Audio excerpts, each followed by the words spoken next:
Beautiful dreamer, wake unto me. Starlight and dewdrops are waiting for thee. Hi, this is Maria from DressPatternMaking.com. This video is part of my updated bodice block instructions. I've redone these instructions because I have refined my system.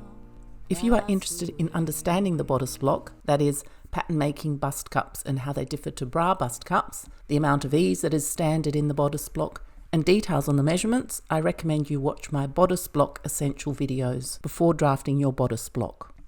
Today, Monday 26th of April, I am hoping to upload the Imperial and Metric versions of the new Bodice Front Instructions. They were supposed to be up yesterday, and if I take the time to amend this slide to say Monday the 26th, that will delay things a little bit more. Now, the Bodice Back instructions are already on YouTube. Following that, I will be working on the Pants EPUB booklet and the Bodice EPUB booklet. These booklets will have the same content as the video, but in a format where you can progress at your own pace, rather than having to pause the video, etc. If you find my content useful, please consider buying me a cup of coffee on Ko-fi. The link is in my YouTube channel header. Now, some of the information at the beginning and at the end of this video is in both the back video and the front video. So if you have already drafted the back block, you will already have heard some of this introductory information. I'll be using Dee Dee, my dressmaker's dummy, for the example measurements. I have created a separate video giving the details of the measurements needed to draft the block, but I will also be showing them on Dee Dee to the left side while drafting to the right. Now, if you haven't already watched my bodice block essential videos, starting with pattern making bust cups versus bra bust cups, and finishing with measuring for the bodice block, I suggest you watch them before starting to draft your bodice block. Before we start though, I want to make sure you understand some terminology. There are a few key measurements I'll be referring to throughout the video, and I want to make sure you are clear what they mean. Now, the high neck point is at the neck side of the shoulder line, and the shoulder point is at the other end of the shoulder line. Those points must remain constant because they are used for a few different measurements. The side seam also needs to be firmly established, and the same reference point used for the front arcs and the back arcs, that is the upper bust arc and the bust arc. To the left is the front block I'll be drafting for Dee Dee. It is a sleeveless block. I will start by drafting the one dart block, first the moulage, then I'll add the ease for the sleeveless block, then add ease for the block to be used with sleeves. After most of the block is drafted, I'll be manipulating some of the waist dart into the side seam so that we end up with a 2-dart block as shown in the middle. So I will, and you will if you're drafting your block, end up with the option of using the moulage, the sleeveless block, or the standard block, which is the one you use when you add sleeves. Together with the bodice back, it will make a bodice set. But of course, if you do want to use the standard block, the one that is drafted specifically to use with sleeves, you will also need to draft the sleeve block. Now, I just want to be very clear about this. Most block making instruction draft a bodice block that is to be used with sleeves. Now, the difficulty with that is that people try it on before putting the sleeves on, and that's a good idea because you actually do want to fit the bodice before adding the sleeve. But then they think there's too much ease in that bodice, because the amount of ease there is too much for a sleeveless block. And then they might overfit. Then when they put the sleeve on, it will be too fitting. So my recommendation is that you trace off and make the sleeveless block for fit. But you do have the option, if you prefer, of tracing off the moulage or tracing off the standard block. Of course, if you make any changes to the one that you've traced off, you will have to go back and make the relevant changes to the others. This is a comparison showing you my sleeveless block in comparison with Dee Dee's. This is to show you how different blocks can look. Dee Dee's block is on the left, mine is in the middle, and on the right, one is on top of the other to better compare them. Now, the reason Dee Dee's side seam dart looks so different to mine, or mine looks different to hers, is that she has an A cup or even less than an A cup, and that's pattern making cup I'm talking about, not a bra bust cup, and I have somewhere between a C cup and a D cup. This means I have a larger difference between my upper bust and my bust than Dee Dee does. Dee Dee's upper bust and bust are almost the same measurement. Now, as should be expected, the shape of the block shows you the shape of the person. Having said that, the front is only telling half the story. You need to look at the back together with the front to see the whole story. Here is another comparison, Dee Dee's toile and my toile, and our blocks with one on top of the other.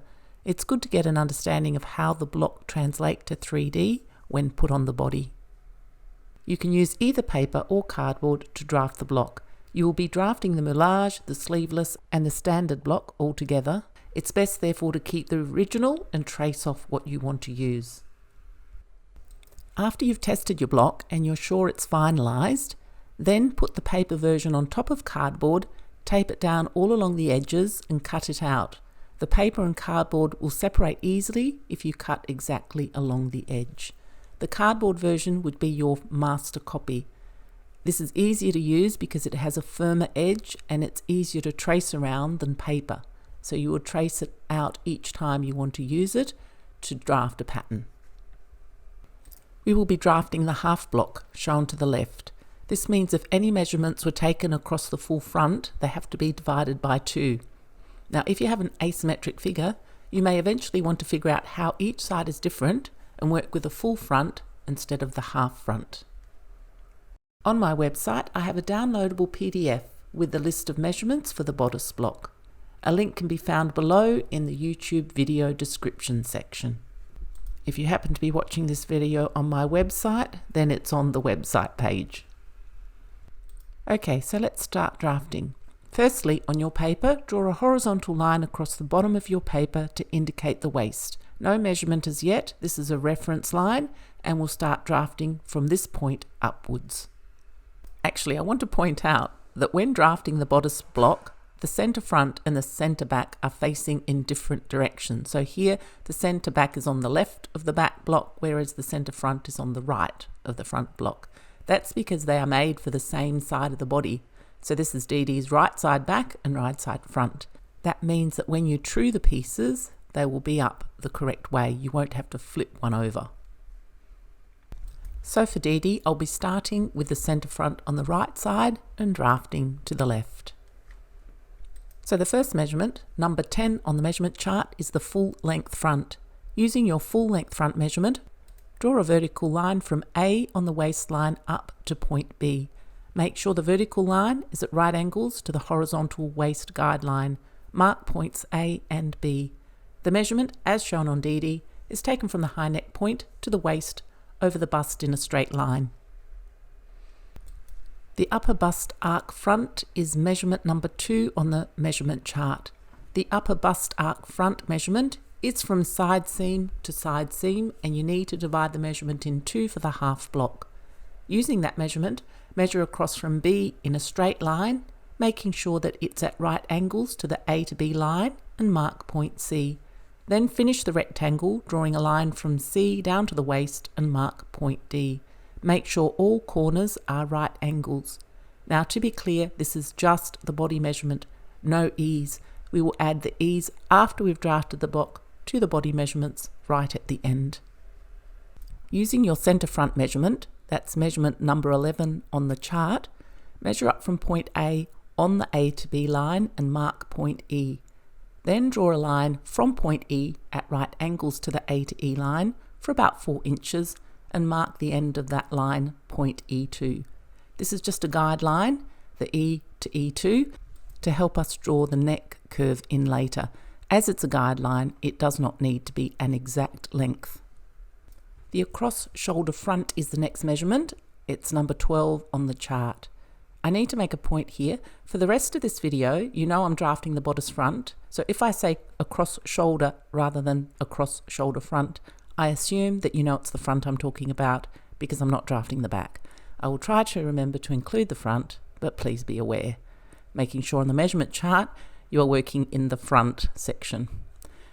Your across shoulder front is generally measured from the centre front neck to the shoulder point. However, if you have a really rounded upper back with a forward jutting neck or very sloped shoulders and you take it this way, you'll end up with an incorrect across shoulder front measurement, and you'll need to take the measurement a bit further down. Now, using your across shoulder front measurement, measure across from point B towards point C and mark point F. Then draw another guideline, again because it's a guideline it does not need to be an exact length, about 3 to 4 inches, down from point F at right angles to the B to F line and mark point F2. The shoulder slope front is measurement number 13 on the measurement chart. Using your shoulder slope front measurement, measure up diagonally from point A to touch the F to F2 guideline. Where it touches the guideline, mark point G. Now some instructions say to add 1/8 of an inch or so to your shoulder slope measurement for some ease. I just find that when you take those measurements a number of times, you can be out 1/8 of an inch each time you take it. My opinion is just take the body measurement and fine tune it in the toile. Now taking your bust depth measurement, that's measurement number 14 on the chart, measure down along the shoulder slope line from point G and mark point H. Then draw a line from point H to the centre front line and make that right angles to the centre front line. That is your bust level. Mark point H2 at the centre front. If you have taken the bust depth measurement a number of ways, that is number 15 and number 16 on the measurement chart, you can now see if they match up to what you have drafted. So first measure from point E to point H2. This should be the same as measurement number 15 on the chart. Then measure from the B to C line and at right angles to it down to point H. This should match measurement number 16 on the chart. If those measurements don't match up, then you've taken some measurements incorrectly and you might want to check it before continuing. The bust span is measurement number 17 on the measurement chart. It's usually taken from bust point to bust point and divided by 2.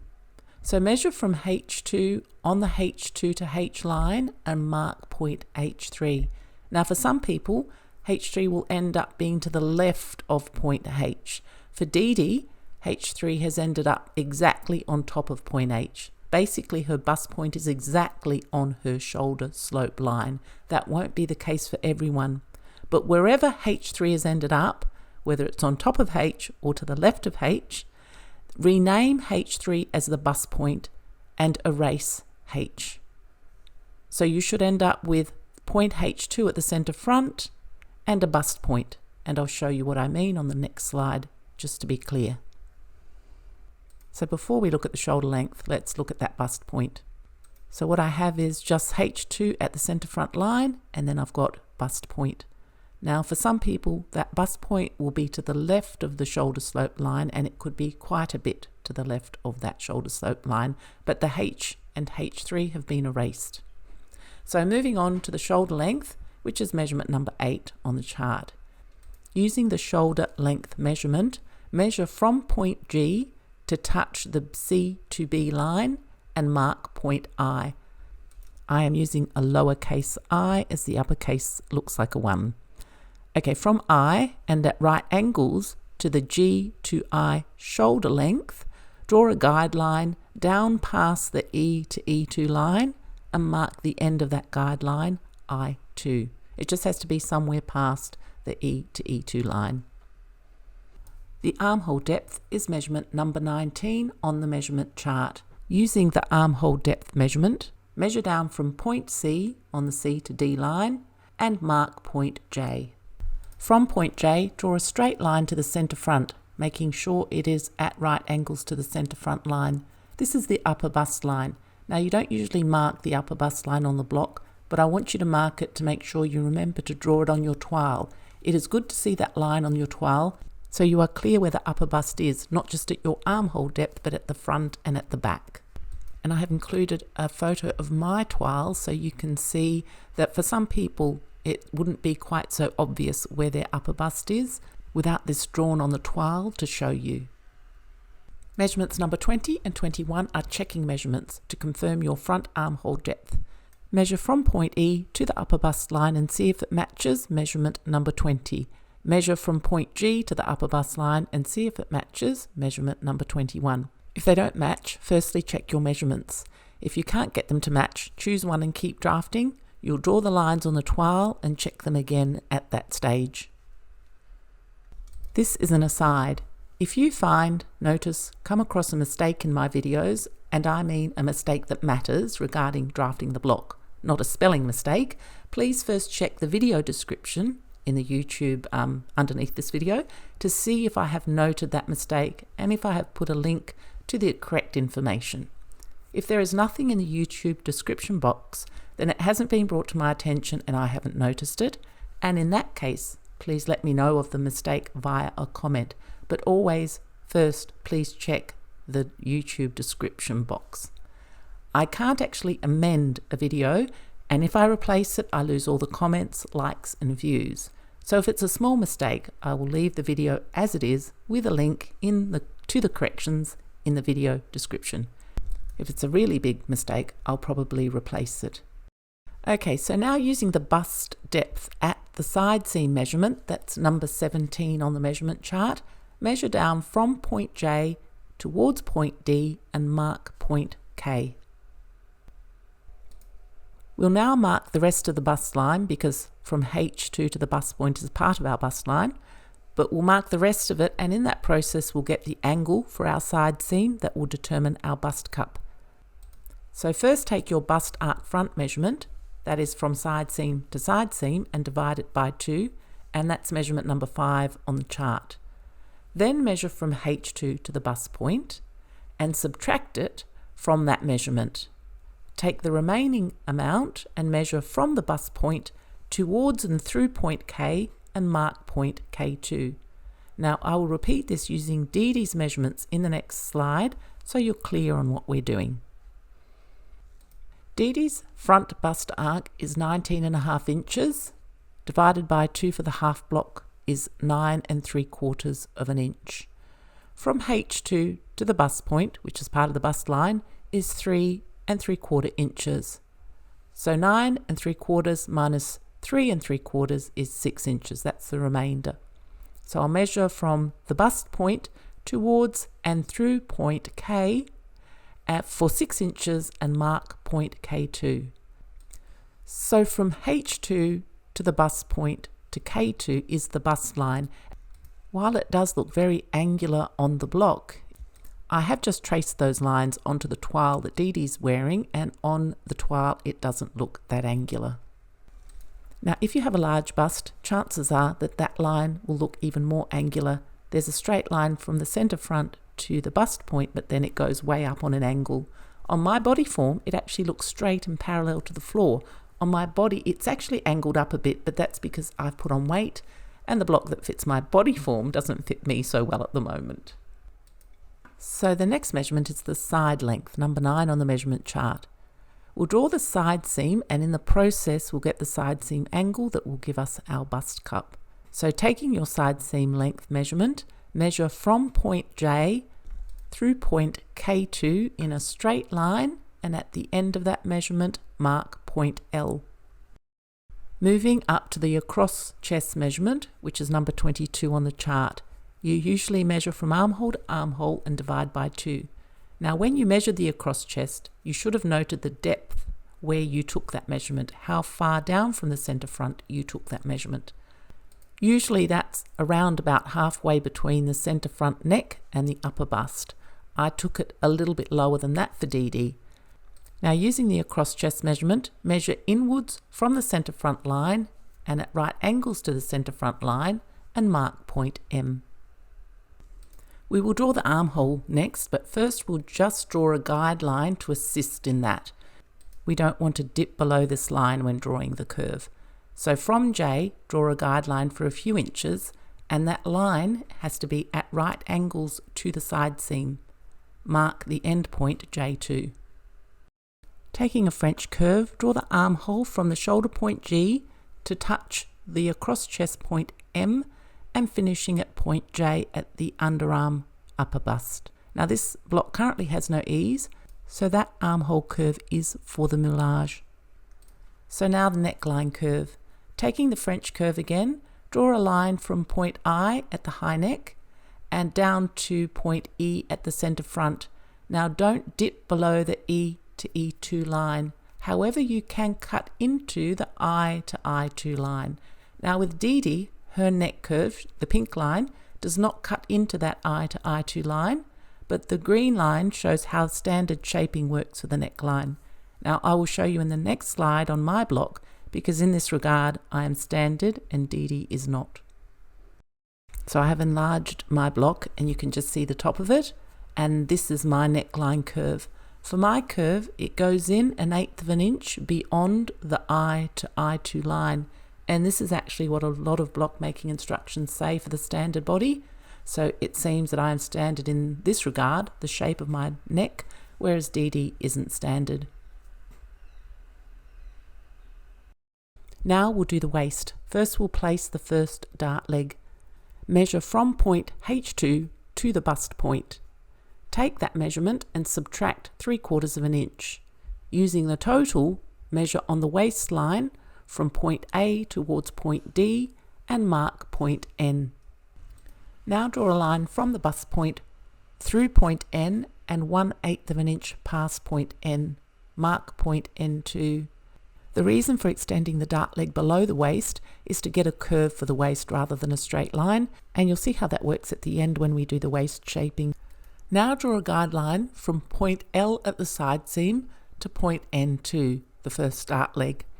This is our waistline, or part of our waistline, because A to N2 is also part of the waistline, but we need to determine how much of this L to N2 is excess to requirements and put the excess into the dart. So take your waist measurement and divide it by 4. We'll call this value X. Now measure from point A to point N2 and we'll call that value Y. Take X and subtract Y, giving us the value of Z, or Z if you're American. Using the value of Z, measure from point L at the side seam along that guideline that you've just drawn and mark point O. Now measure the first dart leg from the bust point to N2. We need to make our second dart leg the same length. So draw the second dart leg from the bust point through point O and mark point O2. Now draw a line from point L to point O2. At the moment we're drawing a straight line, but we will later make that a bit curved.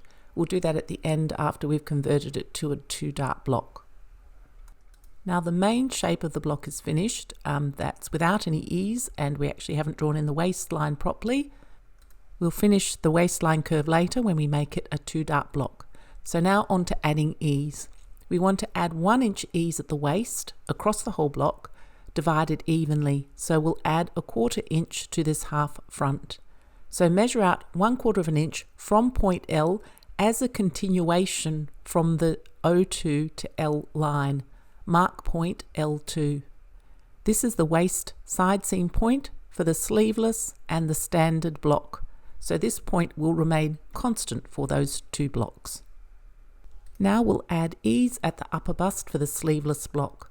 The upper bust ease for the sleeveless block is 3 inches across the whole block. We'll add 2/3 of the ease to the back and 1/3 to the front.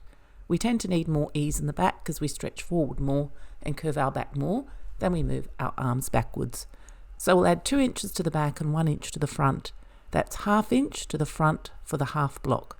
Measure out from point J as a continuation of the upper bust line for 1/2 inch and mark point J2.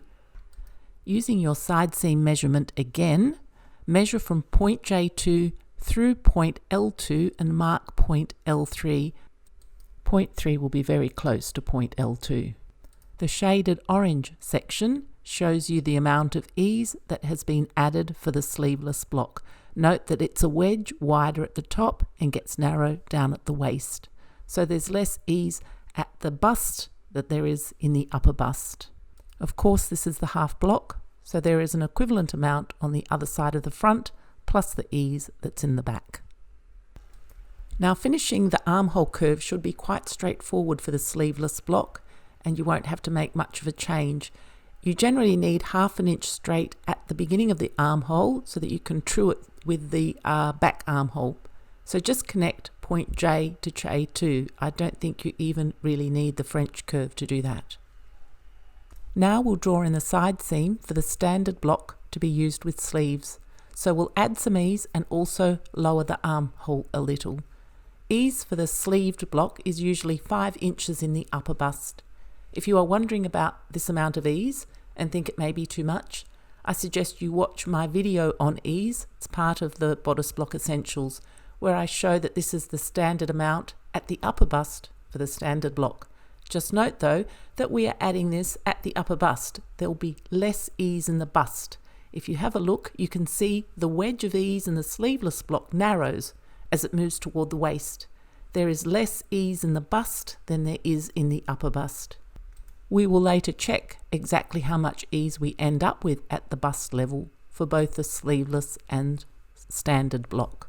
So 5 inches, but as we're using the sleeveless block as our starting point, and we've already added 3 inches there, we need another 2 inches. 1/3 to the front, 2/3 to the back means we need to add 5/16 of an inch ease to the half front. First we'll lower the armhole 3/8 of an inch directly down from point J2, then move out at right angles for 5/16 of an inch and mark point J3. Draw a line from point J3 to waist point L3. This is the side seam line for the standard block for use with sleeves. We will have to draw a different armhole for the standard sleeved block. We will end up with 2 block outlines plus the original moulage. This shouldn't be too confusing because 90% of the block is the same. You'll have 3 different side seams for the 3 different blocks and 2 different armholes. But you should be able to quite clearly see them there and be able to trace off the one that you want to use. Now we can measure how much ease we have ended up with at the bust level for the front here, and when we draft the back we can check the back amount and add it together. You should end up with about 2 to 2 3/4 inches ease in the bust for the sleeveless and around 3 to 3.5 for the standard block with sleeves. That's the total across the whole block.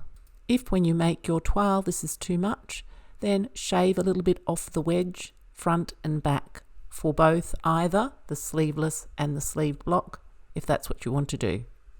If you do that, make sure you taper it down to point L3 at the waist. This is a note here, an aside. I have a feeling that I have made Dee Dee's armhole too low. It's hard to tell since she's not human. What I mean is the back of the arm is sometimes lower than the front, but Dee Dee's arm is a perfect oval. Anyway, I think that the depth I drafted for her sleeveless should have been for her standard block, which would mean I need to raise the sleeveless a little. This means her armhole depth should have been higher, and in that case I would need to increase her side seam length. Just another point, I made Dee Dee's toile from the 1 dart block. I only did that because she has a small bust. I wouldn't do that for myself, so I would recommend if you make a toile from the 1 dart block, you only do so if you've got a small bust. In the following slides I'll be going through how to change this 1 dart block into a 2 dart block. The way we're going to convert this into a 2 dart block is by cutting and spreading. First, draw a guideline below the waistline and parallel to it that is 3/16 of an inch below the waistline. You can see that on the leftmost image. Still looking at the image on the left, from the side seam cut along the bust line to the bust point. Then cut up through the left waist dart leg to the bust point, but leave a hinge. Don't separate that piece completely. In the second image I've coloured that cut piece in yellow so it's easier to see what's going on. That piece is pivoted down, pivoted on the hinge left at the bust point so that the side seam touches the line below the waist. Now on the right I'm showing you that you need to put paper underneath the opened up section and stick it down. So that opened up section is the side seam dart, and the waist dart has reduced in size, and the blue lines show what the waist dart is now. On the left is what we ended up with on the last side, except that I have joined up the side seams through the dart for the sleeve block, the sleeveless and the moulage, and on the right hand side I have outlined those in different colours. So the block for sleeves, the standard block, is outlined in orange, the sleeveless block is outlined in blue, and the moulage side seam line is the black line. Now what's left to do with the block is to finish off the shaping of the side seam dart, finish off the waist shaping, and put in the dart points, because currently the darts go all the way to the bust point. Now, in order to be able to focus on the important things that we need to do, I'm going to take out one of these blocks, which is the sleeveless block. I'll trace it off and I'll use it by itself in the next few slides so there are no distractions. But what I'm going to cover can be applied to any of those 3 blocks. So to finish off the shaping of the side seam dart, as shown in the A example, locate the middle of the side seam dart, measure it and determine where the middle is, and draw a guideline from the bust point through that point. Then, as shown in the B example, the middle one, continue the side seam line from the armhole, so past the top dart leg to touch that mid dart guideline. Then, as shown in C, draw a line from the bottom dart leg, the side seam dart leg, to meet that previous point. In this case, for DD, that's only a very small amount, but that will mean that the dart will close flush against the side seam. Now on the left is the last image from the last slide. In the middle is the final shape of the block, including those lines from C. Now on the right is my block to show you how different it will look with a bigger bust and a bigger side seam dart. But the shaping was done the same. The side seam line is continued from the armhole in a straight line to the mid dart. Then a line is drawn up from the bottom dart leg to meet that previous point. The shaping done this way means that the dart will close downwards towards the waist, not up towards the armhole. Generally, you don't want darts to close upwards towards the armhole because that creates a little pocket there, so for when you do the washing you can catch fluff in there, etc. I suppose you could catch it downwards too, but that would fall out. But anyway, side seam darts tend to fold down towards the waist. Now for the waist shaping. As shown in image 1, find the mid dart point again, the waist dart, the middle of it, and draw a line from the bust point through the mid dart point. Remember that we dropped the dart legs for 3/16 of an inch, and we also dropped the side seam point earlier as well. So we want a gentle curve for the waist using a French curve. Look at figure 2 and make the first part of the waistline from the center front completely straight for a little bit. We want that to be at a right angle. We don't want a dip or a valley at the center front at the waistline. But curve it down to the dart leg point and continue that curve till it touches the mid dart line. Then flip the French curve over so you've got a reflected curve and curve that line back up again. You also want there to be a right angle at the side seam so that it will true better with the back block. That's shown by that blue square, showing that that side seam point there is squared. On the left is an example of how the waistline would look after the dart was closed if we didn't do that curving. And the image on the right shows you why we do that curving. In this slide, I'm showing you that the curve I drew gives a nice flow through at the side seam from the back block to the front. The last thing to do is pull the dart points back a little bit from the bust point. The bigger the bust, the bigger the size, the further away generally the dart point is from the bust point. A general guide or a starting point is given here on the screen. You'll probably need to pause and have a look. I'm not going to read all of those out. Now these are only general guides and only go up to a D cup. Maybe you could look at your clothes and measure how far away your dart points are from your apex. That is assuming that the dart points on your clothes suit your body. Measure along the mid dart line away from the bust point and place the new dart point on the mid dart line and redraw your darts. I recommend you draw all the lines from the block on the toile. Doing this means you can see where you've made mistakes, and also it's much easier to see where the adjustments need to be made. From here on is some general information on truing the front and the back and finishing off your block. You need to do this after drafting both the front and the back. As I said at the beginning, you can draft either the front or the back first in this new system, and so I'm putting this information at the end of both videos. I'm not using the block I drafted for DD in these following slides. I'm repurposing the slides from my original video to save some time. When we finish both the front and the back, we need to check that the lengths of adjacent pieces match, and also check that there is a nice flow through in the curves. If you need to increase the length of anything, you may need to stick on little bits of paper. I'm not going to be doing that in my example, but just be aware you may have to. So firstly, we'll do the side seam. Put the back and front blocks together at the side seam waist. Check that there's a smooth curve at the waist. Then check the side seam length. Firstly from the waist up to the dart leg. Then check that the remainder matches up. Check that there is a smooth curve through the armhole. Then match the front and back at the high neck point to check the neckline curve. While you're there, mark the shoulder dart placement from the back block onto the front block so that you can check the shoulder length. Move the front block to the other dart leg and check the shoulder lengths are the same.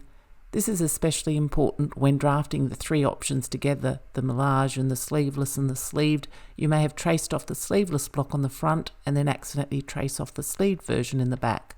So definitely always check your shoulder lengths match. Then check the flow through curve of the armhole.